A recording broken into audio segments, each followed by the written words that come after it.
নমস্কাৰ বন্ধু বান্ধৱীসকল শিৱসাগৰ ছোৱালী অনুস্মিতালৈ মই অনুস্মিতা আপোনালোক সকলোকে স্বাগতম জনাইছোঁ মোৰ আজি অন্য এটা ভিডিঅ'লৈ কি খবৰ আপোনালোকৰ মোৰ ভাল একদম বিন্দাছ পুৰা ভাল যিহেতু বিহু পাইছে বিহু লাগি গৈছে পুৰা গাত ঘৰত চাফ চিকুণ কৰিছোঁ ইফালে ঢোলৰ মাত শুনিছোঁ কুলি কেতেকী মাত শুনিছোঁ একদম পুৰা বিহু লাগি গৈছে আৰু ভাবিছোঁ আজিৰ পৰা পিঠা পুৰা খুন্দাই ষ্টাৰ্ট কৰি দিম বুলি সেইটো কাৰণেতো একদম পুৰা ভাল লাগি গৈছে বিহু ফিলিংটো আহি গৈছে মানে পুৰা আৰু লগতে ভাবিছোঁ আপোনালোকলৈ এটা ৰেচিপি শ্বেয়াৰ কৰোঁ বুলি কিনো ৰেচিপি কি বনাম কি কৰোঁ সকলো চাব বলক মোৰ এই ভিডিঅ'টোত তেন্তে দেৰিকৈ নাথাকোঁ ভিডিঅ'টো আৰম্ভ কৰোঁ যিহেতু বিহু পাইছে কাপোৰ কানিবোৰ ৰ'দত দিছোঁ মানে চকুটো চমচম ভিয়াত মই ৰ'দত দিছিলোঁ ৰ'দটো দিছে যে এইকেইদিন বৰষুণ দি আছিলে যে এতিয়া ৰ'দত দি থৈ দিছোঁ আজি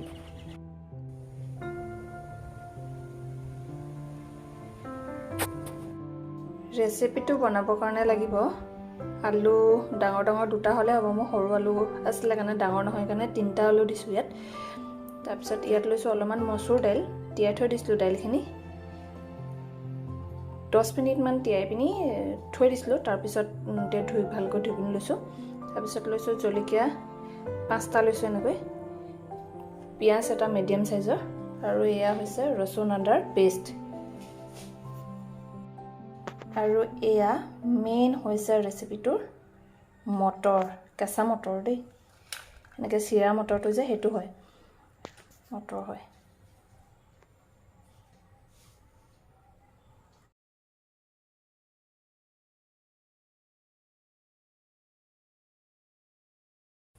ইফালে গেছত কেৰাহীখন পাতি দিছোঁ এতিয়া এয়া দেখিছেনে কেৰাহীত তেল দি দিলোঁ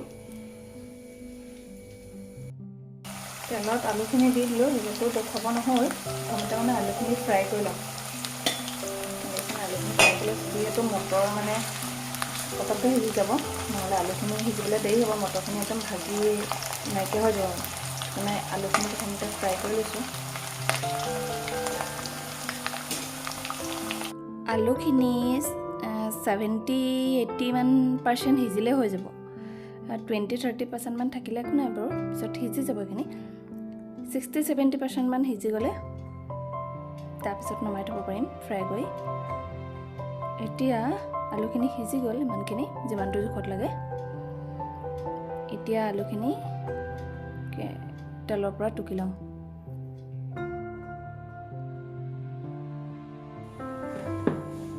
এতিয়া এই আলু যে ফ্ৰাই কৰিছিলোঁ তাৰ লগতে আৰু অলপমান তেল দি দিম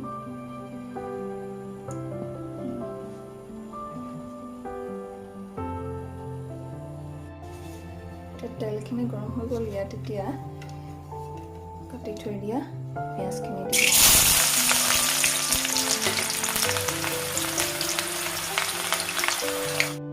এতিয়া ইয়াত আধা চামুচ ধনিয়া গুড়ি দি দিছোঁ আধা চামুচতকৈ কম জিৰা গুড়ি দি দিছোঁ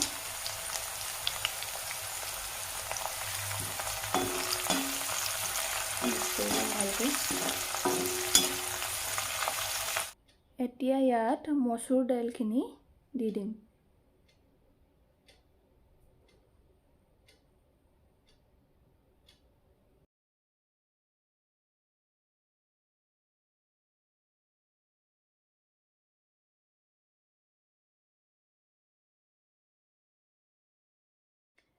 এতিয়া দাইলখিনি অলপ দেৰি সিজোৱাৰ পিছত ইয়াত মটৰখিনি দি দিছোঁ ইয়াত দেখিছেনে মটৰখিনি দি দিলোঁ মটৰখিনি বেছি দেৰি ভাজিব নালাগে যিহেতু কেঁচা মটৰ হয় দেৰিলৈকে ভাজিলে মানে ফাটি যাব মটৰটো ভাগি যাব মানে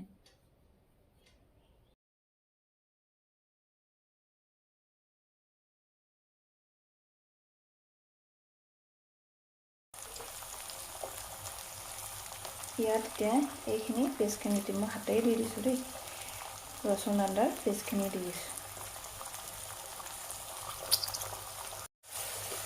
ৰচুন আদাৰ পেষ্টটো দি ভালকৈ মিক্স কৰি ল'লোঁ এতিয়া ইয়াত মই নিমখ মিক্স দি দিম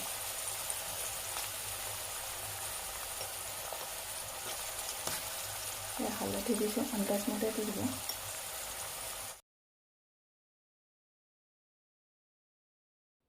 এতিয়া ইয়াতে অলপ ৰেড চিলি দি দিছোঁ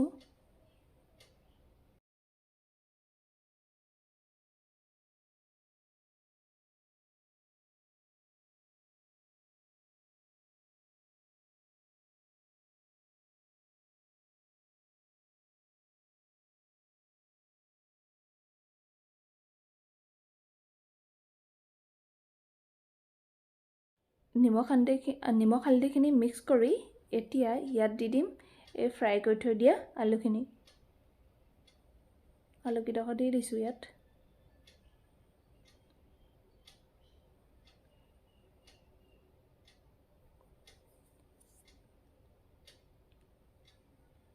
এতিয়া এইকেইটা চব্জিখিনি ভালকৈ মিক্স কৰি ল'ম।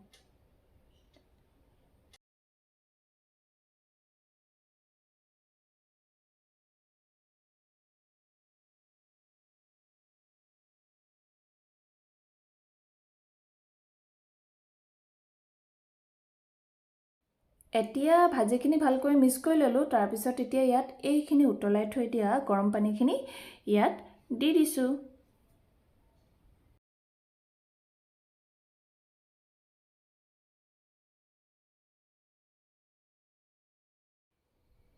ভাজিখিনিত যিহেতু গৰম পানী দিছিলোঁ, ভাজিখিনি উতল আহি গৈছে।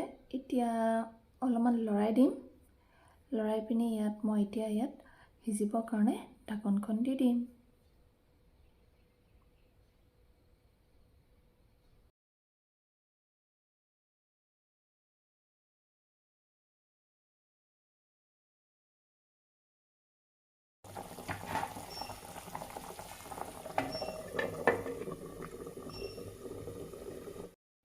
এতিয়া ভাজিখিনি চাওঁ বলকচোন। ইয়াত দেখিছেনে একদম ধুনীয়াকৈ পুৰা ভাজিখিনি উতলি আছে।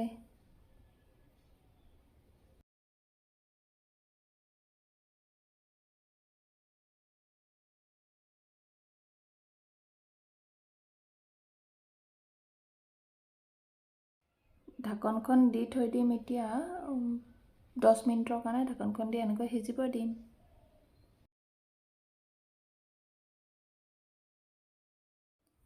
দহ মিনিটৰ পিছত ভাজিখিনি চাইছোঁ। এয়া চাওঁ বলকচোন। ইয়াত দেখিছেনে একদম পুৰা ধুনীয়াকৈ সিজি আছে। ইয়াত এতিয়া মই সেই জলকীয়াকেইটা যে দেখুৱাইছিলোঁ সেইকেইটা খুন্দি লৈছিলোঁ, সেইকেইটা 1 চামুচ হ'ল দি দিছোঁ ইয়াত। জলকীয়া মানে লগালগ যদি তেলতে দি দিওঁ ন, তেতিয়া জ্বলাটো নাথাকে। এনেকৈ পিছত দিলে জ্বলাটো হয়। ভাজিখন খাবলৈ ভাল লাগে মানে। আৰু ইয়াত ভাজিখিনি নমোৱাৰ আগত সিজিল অলৰেডি। ইয়াত এতিয়া দিছেনে 1 চামুচ বাটাৰ দি দিছোঁ। তেতিয়া খাবলৈ ভাজিখন সঁচাকৈয়ে বহুত ভাল হয়। এতিয়া এইখিনি ভালকৈ মিক্স কৰি ল'ম। অকণমান দেৰি সিজিব দিম। তাৰপিছত গেছটো অফ কৰি দিম।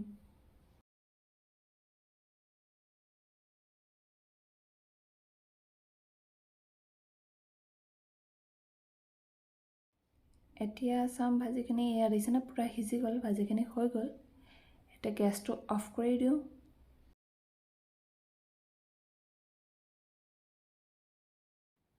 এতিয়া খাবৰ কাৰণে ৰেডি কৰি ল'লোঁ। ইয়াত দিছেনে ৰেডি হৈ গ'ল খাবলৈ। তেন্তে আজিলৈ ভিডিঅ'টো ইমানেই আৰু।